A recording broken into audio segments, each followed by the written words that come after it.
ejercicio práctico para poner en práctica esta ecuación.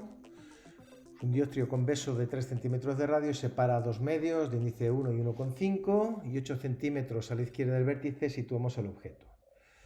Hagamos en primer lugar un esquema que es básicamente el mismo que hemos desarrollado antes y veamos cuáles son los criterios, cuáles son los signos en este problema.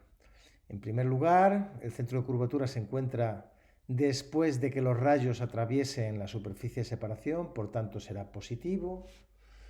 El objeto está a la izquierda del vértice, negativo, y la imagen a la derecha del vértice, pues positiva.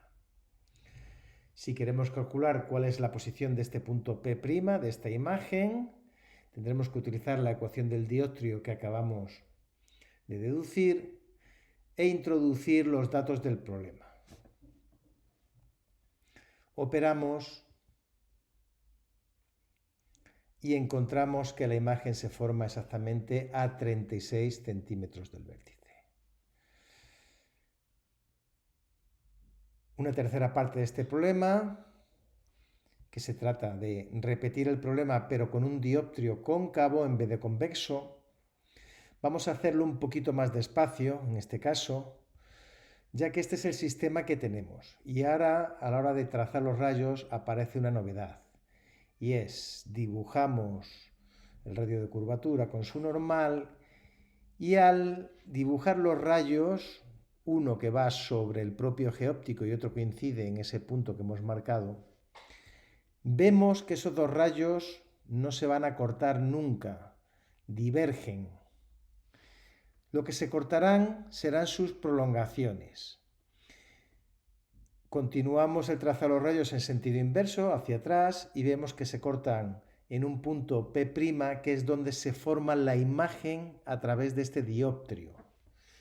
En este caso es una imagen virtual y vemos que el radio, en este caso, es negativo, el centro de curvatura está antes de llegar a la superficie de separación. El objeto le colocamos igual que antes, 8 centímetros a la izquierda, menos 8, y vemos que en este caso la imagen S' está situada también a la izquierda del vértice, por tanto deberemos obtener un valor negativo. Si queremos calcular este S', concretamente, obtendremos un valor de menos 5,14 centímetros introduciendo los datos del problema en la ecuación del dioptrio esférico.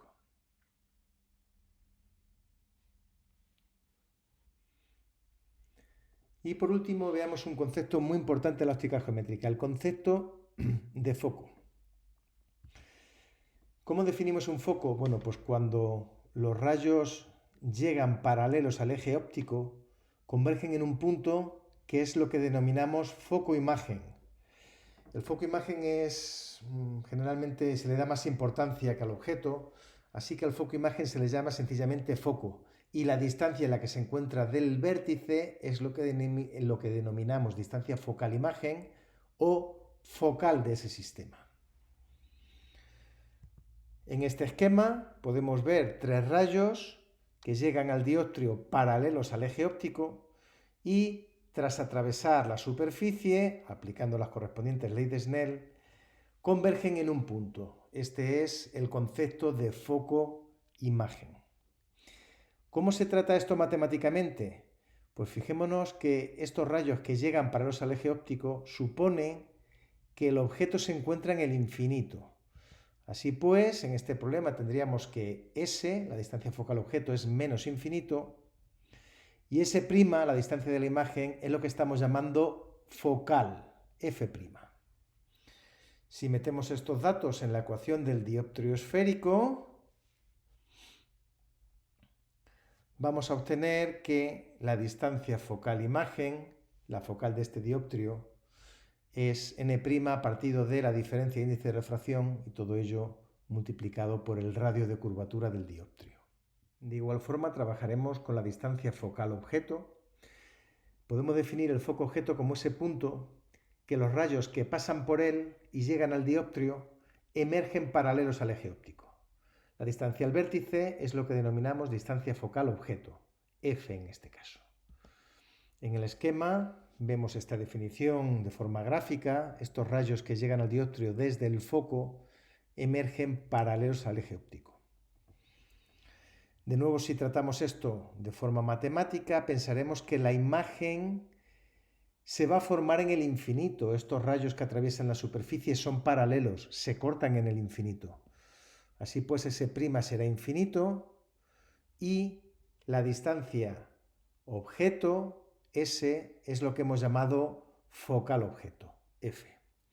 Si introducimos esto en la ecuación del dioptrio esférico, llegamos a la expresión para calcular la focal de este dioptrio esférico.